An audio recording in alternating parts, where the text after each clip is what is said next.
Boa noite. Iniciaremos agora uma explanação sobre a primeira atividade sobre educação financeira. Ela foi proposta na semana 5 para o sexto ano. Eu sou a professora Daniele Bracher, de matemática. Essa proposta vem ao encontro do ENEF, que é a Estratégia Nacional de Educação Financeira, que tem por símbolo essa corujinha aqui. O ENEF foi criada através do Decreto Federal 7.397 de 2010 e tem por objetivo contribuir para o fortalecimento da cidadania ao fornecer e apoiar ações que ajudem a população a tomar decisões financeiras mais autônomas e conscientes. Bom, a primeira parte da atividade, então, foi um texto cujo título é Querer é uma coisa, precisar é outra. Você já reparou, caro leitor, na confusão que temos feito entre dois conceitos que são tão diferentes, mas que estamos usando, principalmente na linguagem coloquial, como se fossem sinônimos? Eu me refiro aos verbos querer e precisar. Vamos então retomar o significado dessas duas palavras para começar.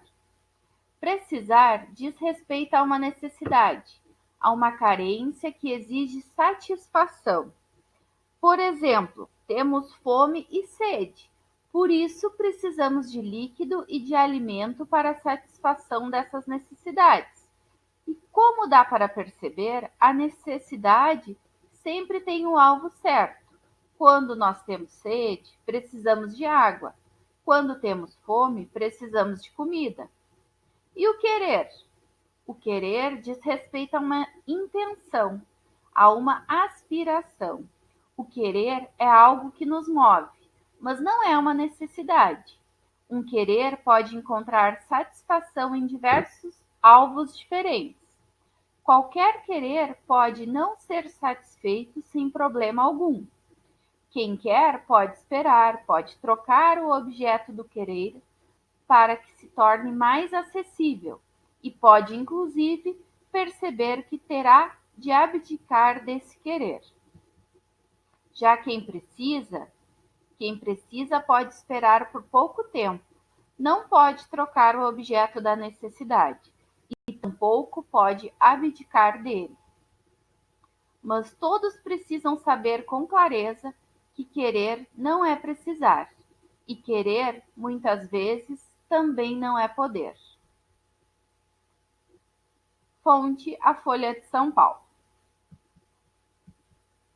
Bem, diante do texto, que tal ajudar a família nas compras da casa e, ao mesmo tempo, aprender na prática o assunto tratado no texto acima?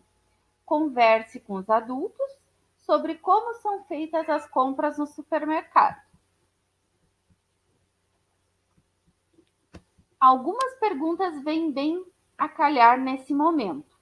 Por exemplo, quantas vezes no mês são realizadas as compras no supermercado? Algumas famílias têm o hábito de fazer o rancho, então de ir uma vez no mês ao supermercado, outras já vão mais seguidamente. Na minha casa, por exemplo, costumamos ir no supermercado uma vez na semana. Outra pergunta: costumam fazer uma pesquisa de preços antes da compra? Comparar quanto um produto custa no supermercado A e quanto custa no supermercado B, para daí então decidir em qual deles eu vou comprar? Outra pergunta: costumam fazer uma lista de compras? E outra: é feita uma estimativa do valor da compra para saber que aquela compra está dentro do orçamento da família? Questão número 2. Antes da próxima compra do supermercado, ajude a fazer uma lista de compras. Aqui temos um exemplo, então, de uma lista de compras. É só anotar o que precisa. E é importante também colocar a quantidade de cada item na lista de compras. A terceira questão pedia para estimar o valor de cada item da lista e calcular aproximadamente quanto será gasto. Essa estimativa pode ser feita ou olhando um catálogo de algum supermercado, ou olhando uma nota de alguma outra compra, também conversando com quem costuma fazer as compras da casa. Às vezes essa pessoa tem uma ideia de quanto custa cada item, né? E aqui nós temos um exemplo dessa estimativa. Tem os produtos, o valor médio de cada um desses produtos, a quantidade, conforme o preço, né? Preço por quilo, preço por unidade, preço por peça, e o total. O total corresponde à quantidade vezes o valor, né? Então, para calcular o valor de cada item, é preciso multiplicar a quantidade pelo preço médio. Essa lista aqui foi feita em uma planilha eletrônica, mas ela poderia ter sido feita à mão, em um caderno, numa agenda, ou ainda num aplicativo no celular. Questão número 4. Após a compra, analisando a nota fiscal, compare sua estimativa com o valor gasto, anotando no caderno o valor pago em cada produto para que a cada compra a sua previsão de gasto seja mais próxima do gasto real. Aqui então nós temos uns exemplos de cupom fiscal e nota fiscal. É muito importante e é um direito do consumidor e deve sempre ser solicitada a nota fiscal, pois ela gera impostos e esses impostos são revertidos em melhorias para a comunidade por meio dos entes públicos.